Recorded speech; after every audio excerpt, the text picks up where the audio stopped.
Some people find it surprising that in virtually every culture across the world, there are great numbers of individuals who struggle with unwanted sexual outlets and behaviors. Why has this trend become so prevalent? Every human being is born with the capacity for sexual desire. It's a basic instinct to sustain our own species through procreation.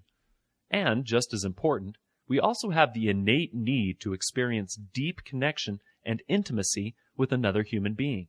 Sexual thoughts and desires are very normal and natural.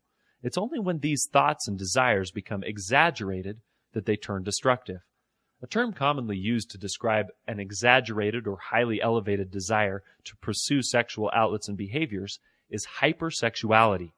At this level, human sexual behavior causes great disruption to the individual's life and harms relationships, productivity, spirituality, and self-image.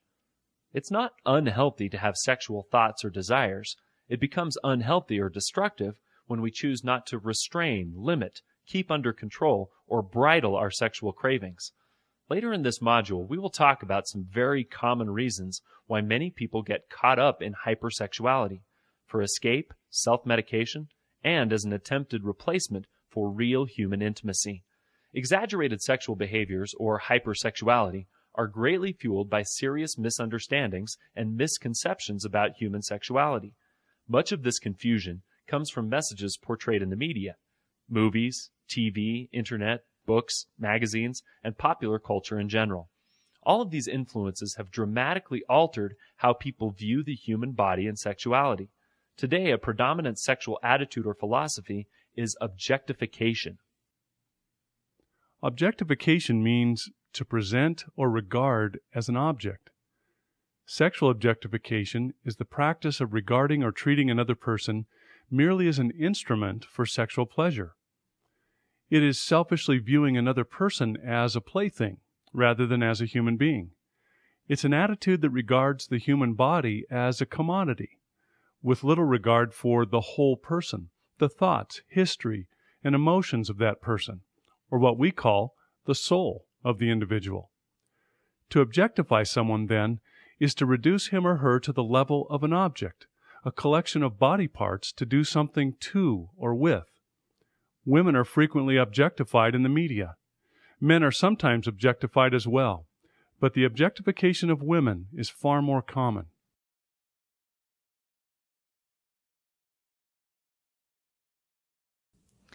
I remember the first day after learning about objectification, I was walking down the street to work, and I realized that when I looked at people, I would only notice body parts like noses, legs, breasts, stomachs, and sometimes I would even just notice their clothes or cars, but not them. And then later when I was in the bathroom at work, when I looked in the mirror, all I would look at was my hair or my skin, my stomach. I was objectifying myself. It felt horrible. When I looked at me, all I would look at was the outer shell of who I was, which was not perfect, and it never will be perfect. And the older I get, it's only going to get less perfect. And then when I was going home later, I noticed how people looked at me, and I could feel when I was being objectified. They wouldn't even look in my eyes. They were missing so much of me. What a realization. I was changed inside from that day on.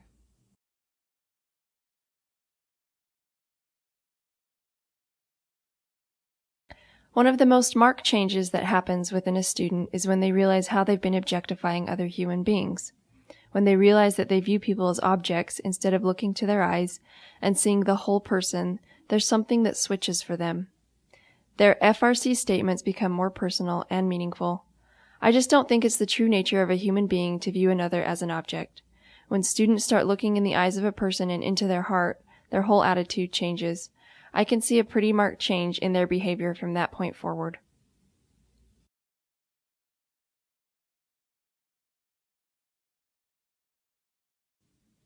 Over the years, I got to the place where I believed it was perfectly okay to view women as objects, something to simply gain pleasure from. Then in the Candeo program, I started learning about the realities of objectification. About the same time, I found myself in the funnel one night and I entered a sex chat room. After a few minutes, I realized what I was doing, and instead of just exiting out, I did something completely insane. I decided to treat the women differently. I began talking to these ladies as normal human beings.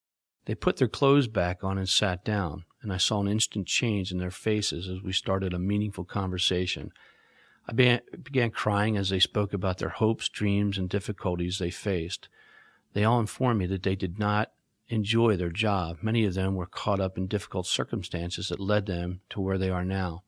I felt overwhelmed as the reality set in and the stupid fantasy I believed in was torn down. I saw their real beauty and worth. Many days have passed since this experience, yet the positive effect it had on me is still with me today.